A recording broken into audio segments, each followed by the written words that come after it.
Hello and welcome to Big Picture. I'm Vishal Dahiya, and today we will talk about External Affairs Minister S. Jaishankar's US visit. Now, S. Jaishankar, who is on an official visit to United States of America, met his American counterpart Mike Pompeo on Monday and held talks on several bilateral, regional and global issues. According to agency reports, External Affairs Minister has said that the sourcing of military equipment is very much a sovereign right of India. This is a very significant statement in the backdrop of India-Russia deal on S-400 air defense system signed last year. On the issue of oil supply from Iran, he said Iran has been a very stable status quo power, and India has been repeatedly assured that affordable and predictable access to energy will not change. Now, for more on this, we're joined by a distinguished panel of guests today, and we'll try and find out as to what exactly does these statements mean. Let me first introduce our guest to you, beginning with Mr. Prabhu Dayal, former investor, and somebody who keeps a close watch on what exactly is happening in India-US relations. We also have with us Mr. Alok Bansal, the director of India Foundation, and Mr. Prasad, senior associate editor of the Tribune. Let me begin with you, Mr. Dayal, and let's try and understand the context of these statements coming in from the External Affairs Minister. And within days after, that detailed visit by the Prime Minister also, India trying to make it clear that, it is its own sovereign right to go ahead and decide as to where it wants to buy the military equipment from and how it wants to spend its money. Well, Vishal, you very rightly said that the External Affairs Minister, in his statements, has made it clear that every country has the sovereign right to decide where it will purchase its weaponry from. Now, President Trump has created enormous problems in the context of the Indo-US bilateral relationship. Behind the bonhomie and the handshakes and the nice pictures, there are very serious problems which have arisen on account of what President Trump says, America first, but it's really only America. He is not worried about the interests of any other country. Now, there are certain very, very pressing problems which are confronting us and which our External Affairs Minister will attempt to resolve in his stay in Washington. First of all, there is this issue of bilateral trade. The Americans have been calling India all sorts of names. In fact, President Trump referred to India as the tariff king. And he has tried to do everything to cut this balance of trade which was in our favor, and he has revoked the privileges that were available to India under the generalized system of preferences. We in turn have retaliated by imposing tariffs on 28 items. So the trade relationship has been rocked. Then there is this question which you mentioned of purchases of weapons. Now, India has signed an agreement to buy the S-400 anti-missile air defense system from Russia. And in terms of US laws, there is the CATSA which kicks in. Therefore, indirect sanctions are to be imposed against India. Now, I think there comes a time when you have to tell people to just get off. And I think the External Affairs Minister has very rightly said that it is our sovereign right to decide where we will buy our weapons from. And no country can tell us that we should not buy from Russia. Likewise, he has rightly said that our view of Iran is quite different from the manner in which America perceives that country. We feel that Iran is a factor of stability. And in fact, if there is any factor of instability in our region, it is Pakistan, because all the nuisance that is being created around India has been the handiwork of Pakistan, which seems to be now worming its way back into the United States good books, because the US needs Pakistan. And we in turn have a cozy relationship with Iran. And if the Americans feel that we should not be buying oil from Iran and that everyone should be doing precisely as they feel should be done, then I think it's totally unfair. And I think the External Affairs Minister has a difficult task, but I'm sure he'll do it very ably. He has to tell the Americans that our national interests will be defended by us at all costs. Okay. Mr. Bansal, this, stand which has been taken by the External Affairs Minister of India first, specifically if you're looking at our energy security and in terms of our defense equipments, defense platforms, which we are buying from other nations, that seems to be quite an apt movement. Undoubtedly. Firstly, we need to understand, for a country, its sovereignty, security, safety is paramount. And if we have to defend ourselves, we would like to go for the best weapon systems. And S-400 that Russia is supplying us is undoubtedly the best. Americans probably want us to take Patriot or something else, which has proved to be a failure in Saudi case, as we saw recently, where Houthi rebels, a non-state actor, could target Saudi oil installations. Or probably somebody from inside Saudi establishment did it, but Patriot could not stop it. So whatever we deem appropriate for our safety and security, we need to go for it. As far as oil is concerned, again, this particular attack on Saudi oil installations has shown that Saudi supplies may be erratic in times to come, because if 50% oil can be knocked off in one strike, now such strikes can again take place if there is no peace in West Asia. And peace seems to be very far off from West Asia. And oil is essential for us. Whether we like it, whether US is self-sufficient, so it doesn't need any Iranian oil, it doesn't need Saudi oil, it doesn't need any oil from West Asia. But India will always, in foreseeable future, need oil from this particular region and hydrocarbons from. And I think Iran has been one of the most stable suppliers. Iranian oil also, transportation costs are low, their quality for our refineries is suited. So we would like to retain this option of importing oil from Iran. Remember, we have curtailed our oil imports from Iran considerably. In fact, we have come to virtual zero level in last few months or last few year or so. But despite that, what EAM has said, that we reserve this right to be able to import oil, and we will do so as and when we get a chance.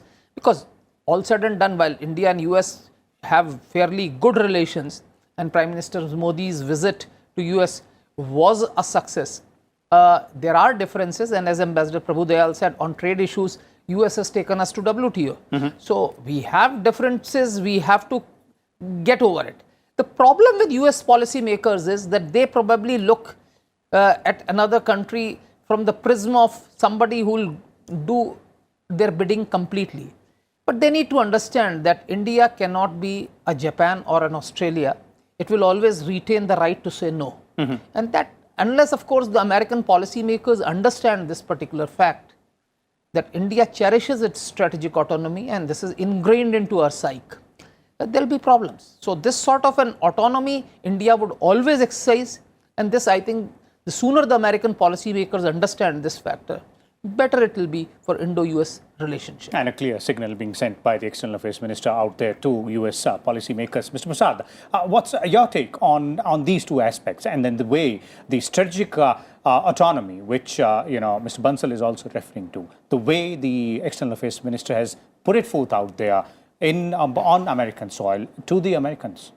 Well, it had to happen. The fact that strategic autonomy has been overarching policy of India for a very long time. I mean, we always remain committed to it while we listen to what other people have to say and how they want us to look at things. But India has its own worldview, a worldview which has been crafted over years and decades of interaction. In case of Iran, it's a decades civilizational links that go back. So it has its own understanding, and of course in a changing geopolitical, geostrategic landscape, you need to recalibrate your policies while keeping national interests paramount. So that obviously is the driving point. And that is how you look at how do you conduct your foreign policy. Of course, the United States of America would like to look at things the way it wants India to look at it. And considering the fact, as Ambassador Dayal was mentioning, on the trade issues.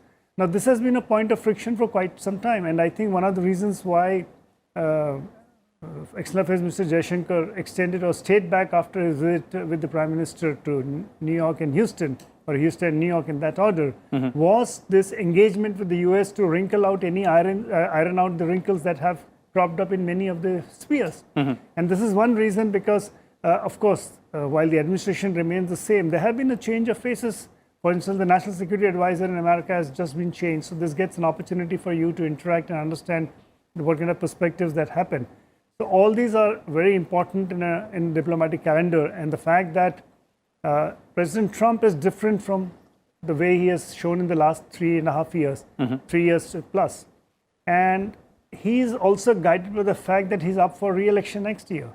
So all his policies need to, his promise of make America great again, which includes bringing back factory jobs. So that is how their policy would be. Okay. And of course, vis-a-vis Iran, their policy is clear. But India, of course, as Captain Bansal also pointed out, our oil imports have come next to zero. America is trying to step in and providing you energy. But the volume and the cost and the distance is something that we have to factor all the time. Okay. Ambassador Dayal, one important aspect here is that all of us know that diplomacy is considered to be a very nuanced way of give and take between two parties. And here, if you look at India, through its external affairs minister, has made it quite clear that yes, we do understand your concerns, but equally, you will also have to take care of our concerns on all these matters, specifically those aspects which are very important to us, such as energy security and our military equipments. Well, you know, President Trump has time and again shown that he cares only about American interests. And he doesn't even listen to the advice of his own ministers, the secretaries of defense, the secretaries of state, and his national security advisor. There have been so many exits from his administration because his own advisors don't agree with him. Now, on the one hand, for instance, the United States under President Trump has been wanting that India should play a very proactive role in the context of the Quad, which also includes the United States itself, Japan and Australia, for ensuring safe maritime passage and maritime security in the Indo-Pacific region. Now, what is more important for us, the Indo-Pacific region or our own immediate neighborhood? We need to first of all safeguard our own security in the context of our neighborhood, for which we need that air defense system, the anti-missile air defense system, the S-400. Now, he doesn't seem to realize that the acquisition of this missile system is far more important for us than safeguarding maritime security in the Pacific region. Now, on the one hand, he wants us to be a close partner of theirs in the Quad. On the other hand, he is completely blindsided to our own security needs. So I think that our government has very rightly decided to tell the Americans that we will perceive our national interests as being fundamental to our needs. And there is a point beyond which we will have to tell them that please get off. And I think the External Affairs Minister has very rightly said that it is our sovereign right to acquire weapons from wherever we feel, and that no country should be in a position or should consider itself to be in a position to tell us that don't buy from Russia or don't buy from X or Y. This kind of plain speak was needed because there is no other way to convey a firm message to the Trump administration and particularly to Mr. Trump himself, who on the one hand likes to promote the image of being India's best friend. He says, you've never had a better friend than I am. And on the other hand, he wants to tighten the screws on us to the extent that our own security needs are going to be impinged.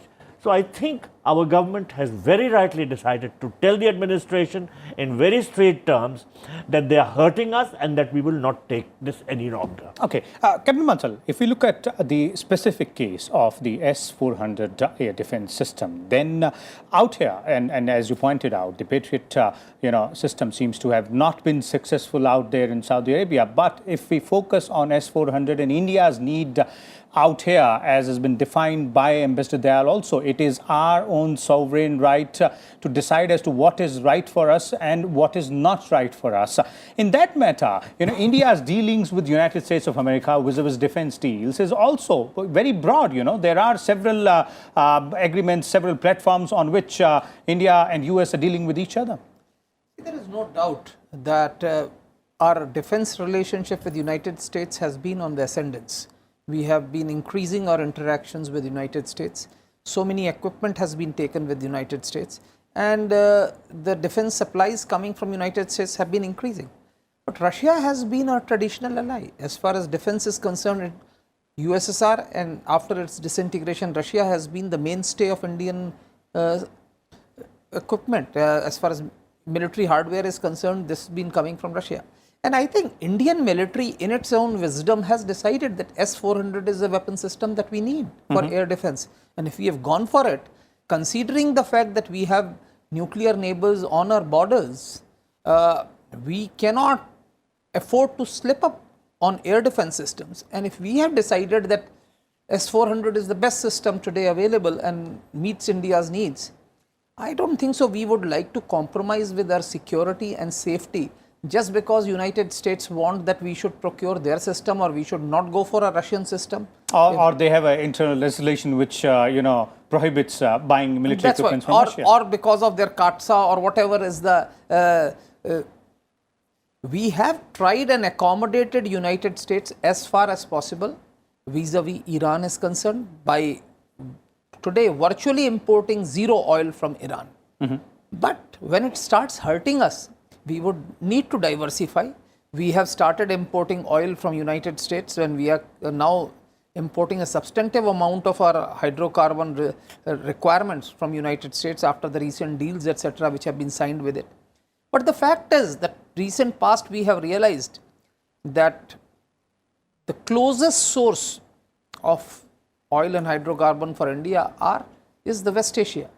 And in West Asia, Iran is one of the most stable suppliers. And we need to keep our options open. And we need to keep our options open. And in today's world, what the Saudi incident has shown us is that you need to have your options open. You need to have more options than are available.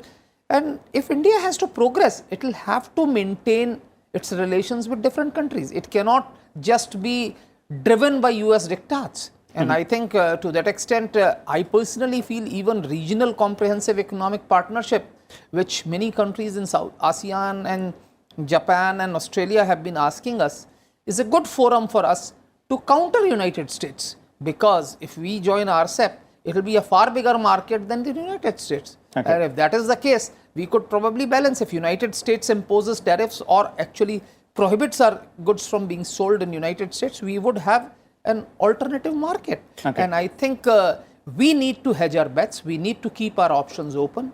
And we need to make it very clear that while common values of democracy and pluralism bring United States and India together, our own national interest cannot be compromised. And I am personally of the opinion that Trump administration, which believes in transactional foreign policy, may have some problems, we may have some hiccups, but in the long term, India and United States are bound to converge because our value system is same. The democracy and pluralism which we consider so sacred bring us together. And I think the rise of Indian diaspora in United States is another very, very important factor which will ensure that any policy maker in United States cannot take a drastically anti-India stance. And please remember, despite President Barack Obama trying something, the Jewish diaspora has ensured that US comes onto the side of Israel. And similarly, I think Indian diaspora has shown its strength, and I think President Trump coming for Howdy Modi was actually a clearest manifestation that India's diaspora matters. And so I think to that extent, it was right on the part of External Affairs Minister to indicate to the United States that as far as our sovereign national interests are concerned, we are not willing to compromise. Mr. Prasad, is this? Can we also look at it in such a way that this is a very nuanced way of India trying to go ahead and strike that balance between relations with the United States of America, which are on the upswing, and our traditional ally, Russia? Well, I think that has been a consistent pattern. I mean, even post-Cold War and collapse of the Soviet Union, it took some time for Russia to come back on its feet in terms of its But India was dependent on, for a very large time, the military supplies. Of course, it diversified its basket and procurement from the US and other countries, and so much so that right from the Jalashwa to onwards to many others, in the latest being Chinook and other things, we have been procuring platforms for Army, Navy, Air Force. But in case of S-400, I think the Americans also had some technical issues, because now that we have an interoperability agreement on some issues and communications, so they have some technical points that they say if this could interfere with that kind of. So the integration of Russian platforms with the American platforms, which one of the issues that they flagged. But India, I think this is even in the previous Modi government, when the then defense minister made it clear that India had opted for S-400. So today was a reaffirmation of the same thing, going to America and saying that this is our sovereign right and our sovereign decision, and we are going ahead with it. Of course, CAATSA has always been there. It's not a new thing. It came up some two to 3 years ago when it was pushed. We'll have to wait and see. And as a country of our size, we're dealing with the world on our own terms. So we have to look at that. But as my co-panelist said, strategic autonomy being paramount and our national interests being first. That's how we look at it. Okay. Ambassador Dayal, concluding comments from you on how things might develop from here onwards vis-a-vis India's stand in terms of its relation with both United States and Russia, and obviously the Iran angle as well. Well, your caption for today's discussion hits the nail on the head. India first. This is what you have captioned today's discussion. And I think it is time we get this message across to the United States and to everybody else. If Mr. Trump categorically tells us that as far as he is concerned, it's going to be America first, then I think we do need to tell him and everybody else who matters that for us it is going to be India first. If they are going to impose sanctions on us which hurt us, we will find a way to get around or to manage our affairs in such a way that we will value their friendship, but not to the extent of sacrificing our own national interest. And if purchasing the S-400 anti-missile air defense system is paramount for our security interests, we will go ahead, and if they want to impose sanctions, so be it. We must make it clear that we are not going to be bullied around by anybody, and if they want to impose trade sanctions on us, we will also find a way to impose tariffs and sanctions on their products. The world, as they want to convey, is going to be based on America's transactional approach. But then, two can approach matters in a transactional manner, and I think this message is going across from various parts of the world to the Trump administration, and I think we are right in sending this message to us, or to them also, that if they try to hurt our national interests, we will feel compelled to take care of our interests in every manner possible. Okay. Final words on the show from you, Captain Bansal. As I said, we and the US are bound to converge in the long term, but this transactional approach of Trump administration is bound to cause certain hiccups from time to time. And I think External Affairs Minister has been absolutely justified in telling United States that India cherishes its strategic autonomy, and as far as our national interests are concerned and the core national interests are concerned, India retains its sovereign right to decide what is good for it and what is not good for it. And both energy security and defense are core areas of India's national interest, and we would take autonomous decisions as far as these are concerned. Okay, so there it is, as pointed out by a panelist as well, that the ultimate underlying theme is India first when it comes to the strategic autonomy as well as protecting our own interests, be it in the field of energy security or defense platforms. We'll come back again tomorrow with a different topic and different set of guests. Till then, keep watching Rajya Sabha Television.